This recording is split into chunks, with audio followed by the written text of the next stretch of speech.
Market sentiment is everything. Okay. We're going to go back in a little bit of recent history. On the 4th of May 2022, the local property market changed. Now, here's the question. Why that date and why did it change? You're the expert. Well, just in case someone wants to yell it out at me. So, on the 3rd of May 2022, the Reserve Bank lifted interest rates by 0.25% after having dropped them to just 0.1% to balance out state and federal government responses to COVID. Right. So prior to the 3rd of May 2022, Australians took advantage of cheap money and climbed into the property market, pushing prices up at a really fast clip. Now, with that interest rate rise in May of 2022, the brakes were nearly pushed through the floor of the speeding car. Inquiries on existing properties diminished, and especially from first home buyers and investors. Now, the market didn't die, it just settled right down.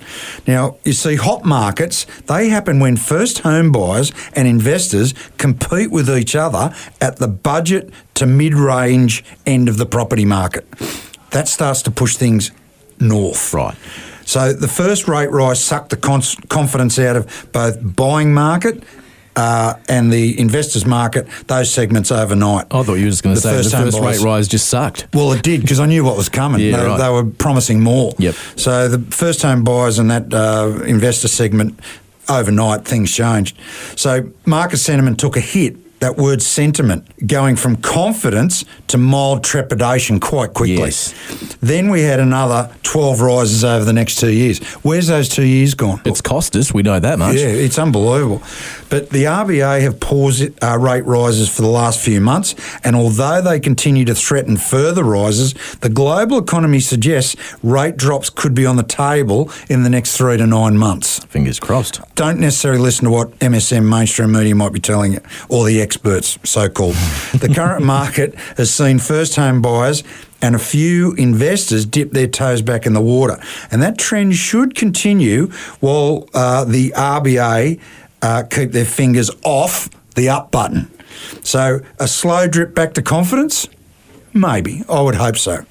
Therefore, the last 2 years have seen subdued price growth across the local property market, with median prices increasing across the northwest by about 2 to 3% over the last year. Remember we did the stats last week? Yeah, they were great. Yeah, so the average was about a rise across of about 2.6% in the last 12 months. So that's an even keel. Yep.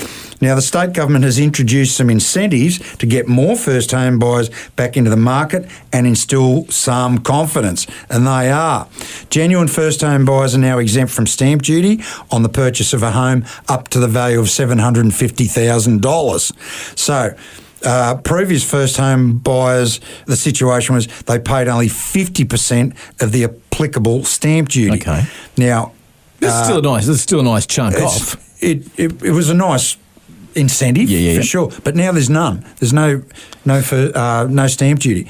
Now, if you as a first home buyer bought a home from February 24 onwards, you actually could be eligible to have whatever stamp duty you paid refunded. So check with your broker or your bank or your lawyer, because the government's made it retrospective. Wow. So when you consider the median price of a house in the northwest of Tassie is around $500,000, the first home buyer stamp duty concession could mean a saving of over $9,000. And that'd be a nice little top up to the bank account. We could all put that money very somewhere. Nice. Yeah. Gives you a little bit more buying power even. Exactly. So also we've got the My Home scheme. The state government, in conjunction with Bank of Us, is offering to partner up with eligible home buyers.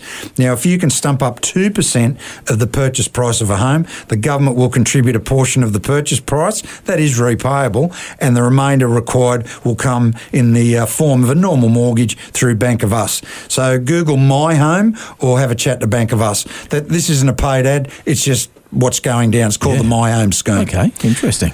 Now, I'll say it again, Lee, this is a fairly even market which gives sellers and buyers a level playing field. Now, both sets of players can get involved and both can come out winners. Now, I'm just going to quickly add about stock levels. Stock levels, that's the amount of properties for sale, will rise significantly, I believe, over September, October. So if you are thinking about selling, now might be the time. And that's a kind of typical cycle, isn't it? It is. Yeah. But what that means is your home will be in competition with other homes. Yes. And if buyer levels stay at the same level, that's numbers. Yep. They've got more to choose from. It's an interesting game. You always learn something. Make sure you talk to your trusted real estate agent or Craig at Ulverstone Real Estate with the team there. Cheers for another peek inside today. Thanks, Lou. Appreciate it.